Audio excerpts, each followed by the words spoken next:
Hello, welcome to my YouTube channel. সকালে ঘুম থেকে ওঠার পরে একটু বসলাম, তারপরেই কাজগুলো শুরু করলাম। রেগুলার যেগুলো করি সেইগুলোই তোমাদের সাথে দেখাচ্ছি, একটু তাড়াতাড়ি দেখাচ্ছি। এইগুলো এরকম যদি কাজ করতাম তো ভালোই লাগতো, এত তাড়াতাড়ি যদি করতে পারতাম। সব দেখানো হয়নি, কিছুটা আছে। যেমন রান্নাটা দেখাইনি, রান্নাটা করতে গেলে, রান্নার ভিডিও করতে গেলে ওটা আলাদা ব্লগ দিতে হবে। রান্নাটা বাদে সব কিছুই টুকটাক দেখিয়েছি। তো জামা কাপড় কাচা আছে তার মধ্যে, সেগুলোও দেখাইনি। যতটা পেরেছি ততটা দেখিয়েছি আর কি। এই যে এত বড় গাদাটা প্রতিদিন সরিয়ে সরিয়ে ঝাড়তে একটু কষ্টই হয়, কিন্তু প্রতিদিন দিতে হয়, নাহলে ধুলো জমে যায়। তো ওর জন্য প্রতিদিনই পরিষ্কার করতে হয়। আর সরিয়ে সরিয়ে সবগুলো পরিষ্কার করলে ভালোও হয়, ঘরে ধুলোটা জমে না। সেই কারণে একটু কষ্ট হলো, সরিয়ে সরিয়ে সব ঝাড় দিই প্রতিদিন। একটু দেরি লাগে ঝাড় দিতে। তারপরে সব ঘরে টুকটাক যে ওলট পলট থাকে না রাত্রে, সেগুলো সকালবেলা ওঠা সেগুলো একটু ভাজ ভাজ করে রাখে, দেখতে ঘরটা ভালো লাগে। ওই টুকটাক কাজগুলো করে নিই, তারপরে রান্নাঘরে যাই আর কি। রান্নাঘরে এইখানটা ওর কাজের জায়গা। এইখানে এখন গোছাই না, পরে গোছাই, ও যখন কাজটা শেষ হয়ে যায়। তারপর রান্নাঘরে রান্না হয়ে গেছে, ঘরটা ঝাড় দিচ্ছি। ঝাড় দেওয়ার পর মোছার ভিডিওটাও করিনি।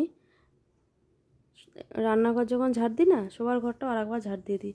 আর এই ঘরগুলোতে এত চুল, বাপরে বাপ, প্রতিদিন কত যে চুল, ছোট ছোট চুল, মানে বিরক্তিকর। ঝাড় দিতে গেলে শুধু চুলই বেরোয়, কোথা থেকে আমাদের মাথায় আর চুল থাকবে না, সব চুল শেষ। বোঝা যায় যে কত চুল ওঠে। ঝাড়টার দেওয়ার পরে তারপরে সব ঘরটার গোছানো হয়ে যায়। তারপরে রান্নাঘরে বাসনগুলো মাজার পরে চান করতে যাই। এবার গেলাম রান্নাঘরে বাসন মাজতে। বাবা, তার আগে জলটা গরম বসিয়ে দিলাম, বাসন মাজতে মাজতে জলটা গরম হয়ে যাবে, তো সেই কারণেই। আর এই বাসন মাজতে গেছি যখন, তখনই আমি জানি না, বেশিরভাগ টাইম এটাই হয়, যখন বাসন মাজতে যাই তখনই জলটা শেষ হয়ে যায়। আজকেও সেই রকম। আর জলটা তুলতেও 10 মিনিট টাইম লাগে বলো, সেই 10 মিনিটে আমার বাসনগুলো মাজা হয়ে যায়। এইখানেও 10 মিনিট লেট হয়ে যায় ওর জন্য।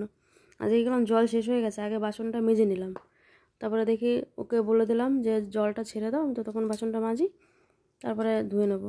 তারপরে কাণ্ড কী হয়েছে জানো, জলই আসছে না রান্নাঘরের কলে। এখানে এত আয়রন, সে আয়রনে মুখ আর কি বন্ধ হয়ে গেছে, জল আসার লাইনটা। তারপরে কি করব, ভাবলাম ঠিক আছে বাসনগুলো মাজি, তারপরে তুমি ঠিক করে দিও। তাহলে মাজা বাসনের উপরেই তো পড়বে না আয়রনগুলো, ওই জন্য মেজে সাইড করে রাখছিলাম। রেখে তারপরে ওটা কলটা খুলতে বলছিলাম। কিন্তু তারপরে দেখলে অল্প অল্প জল আসছে।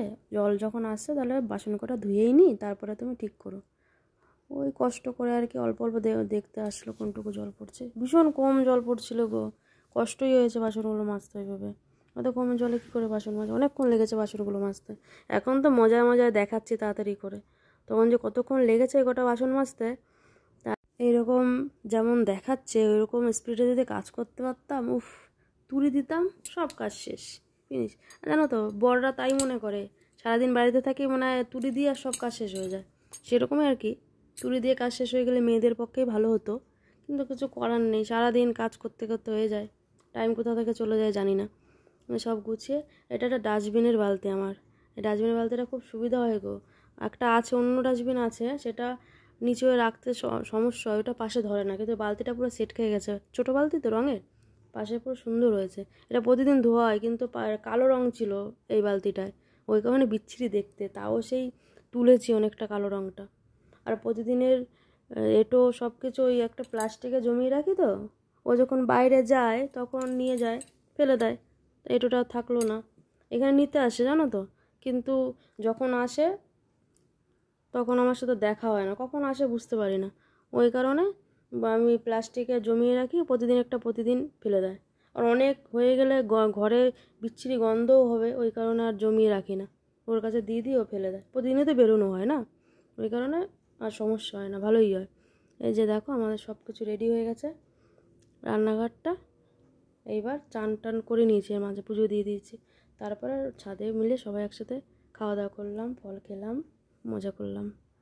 টাটা, আবার আসবো নতুন একটা ব্লগে। ভালো থাকবেন, সুস্থ থাকবেন, বাই।